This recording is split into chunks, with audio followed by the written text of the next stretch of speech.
Twelfth physics प्यारे बच्चों, इस वीडियो में बहुत ही छोटी वीडियो बनाऊंगा। इलेक्ट्रिक करंट के साधारण क्वेश्चन तो हो जाते हैं, कुछ बच्चों को दिक्कत आती है डिफ्रेंशिएशन करने में, और खासकर नीट की तैयारी करने वाले या बायो सब्जेक्ट से जुड़े हुए बच्चों के लिए डिफ्रेंशिएशन इंटीग्रेशन इसमें दिक्कत आई जाती है। पर इस पर थोड़ा सा अगर ध्यान दे दें तो इतने डिफिकल्ट नहीं है। ओके, मैथमेटिक्स वाले बच्चों के लिए भी शुरू में तो ये नहीं होता है, वे पढ़ते हैं फिर समझ आ जाता है, तो बायो वाले क्यों नहीं समझ में आ सकता। Derivative based SC. Verma volume 2, chapter name is electric current in conductors,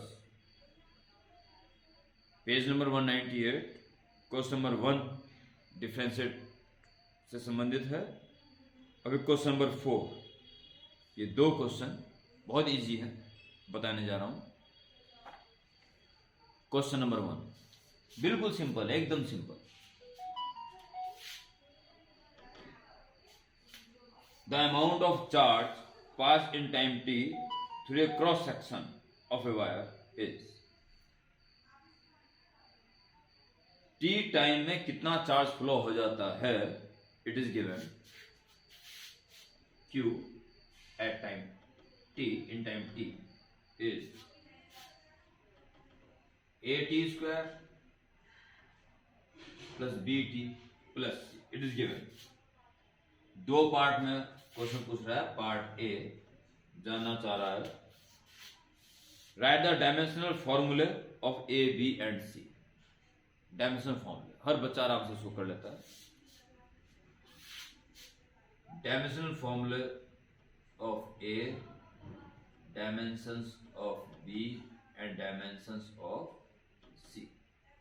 C charge है, ये तीन इंडिविजुअल भी चार्ज होने चाहिए। चार्ज में चार्ज को भी प्लस करके चार्ज आएगा, तो इसकी तो सीधी चार्ज हो जाएगी।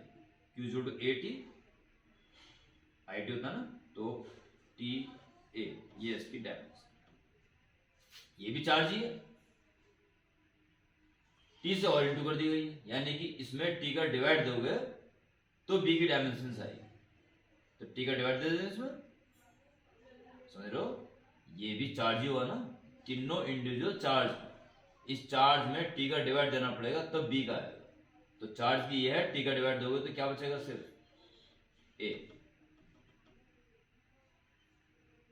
इसमें टोटल चार्ज है, टी स्क्वायर का डिवाइड देंगे तो ए की डायमेंशन आएगी, यानी कि चार्ज में टी स्क्वायर T2 का डिवाइड है, तो एक कट के एक बच्चे ऊपर जाएगा -1, T -1 ए। ये ए गिवन क्वांटिटी वाला और ये वाला ए एम्पियर वाला। ओके,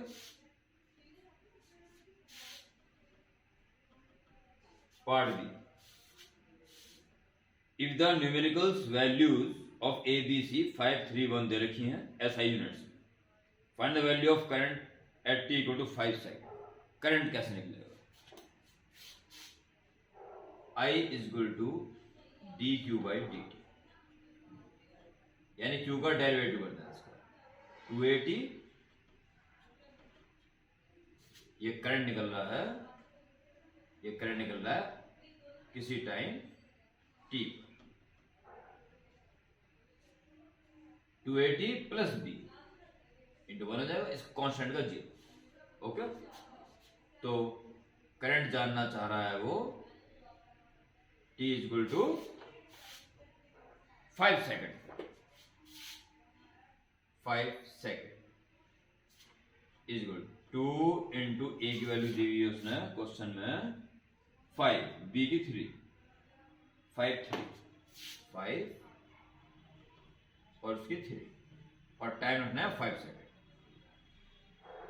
तो 5 में 25 दिन 50 और 3 53 ampere. It's okay. Now question number 4, ये दोनों क्वेश्चंस इस पर्पज से बताया जा रहा है कि डेरिवेटिव करना कोई इतनी बड़ी दिक्कत नहीं है। वो कह रहा है किसी स्टैंड पर करंट की वैल्यू है आई नॉट प्लस अल्फा टी। ये टाइम डिपेंडेंट करंट है, आई नॉट और अल्फा की वैल्यू दे रखी है। चार्ज फाइंड करना है 10 सेकंड में कितना फ्लो हो जाएगा। Instantaneous charge flow I into D, Q is equal to I for a small time. I is given I naught plus alpha t dt. So total charge जब कुछ भी नहीं था और अब तक कितना चार्ज फ्लो हो जाएगा, क्यों निकालना है जब टाइम 0 से 10 सेकंड हो चुका। जैसे टाइम 0 से 10 सेकंड हो तब तक 0 से कितना चार्ज फ्लो हो गया, it has to be find. Ultimate Q is required I not plus alpha T dt। So 1 का Q हो जाएगा और Q माइनस 0 करे Q ही बचेगा। I not T plus alpha T का टी स्क्वायर अपॉन 2, 0 to 10 रख दें। 10 I not plus 10 square 100 upon 2 50 alpha minus 0 के दोनों 0 हो जाएंगे तो बस ये बचेगा।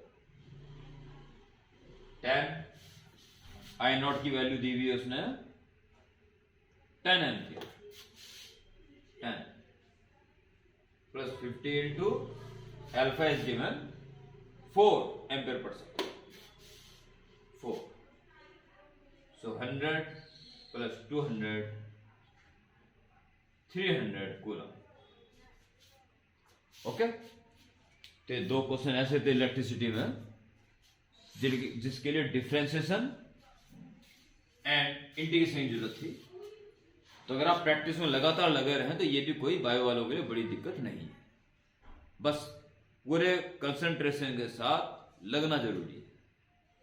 ओके प्यारे बच्चों, बाय।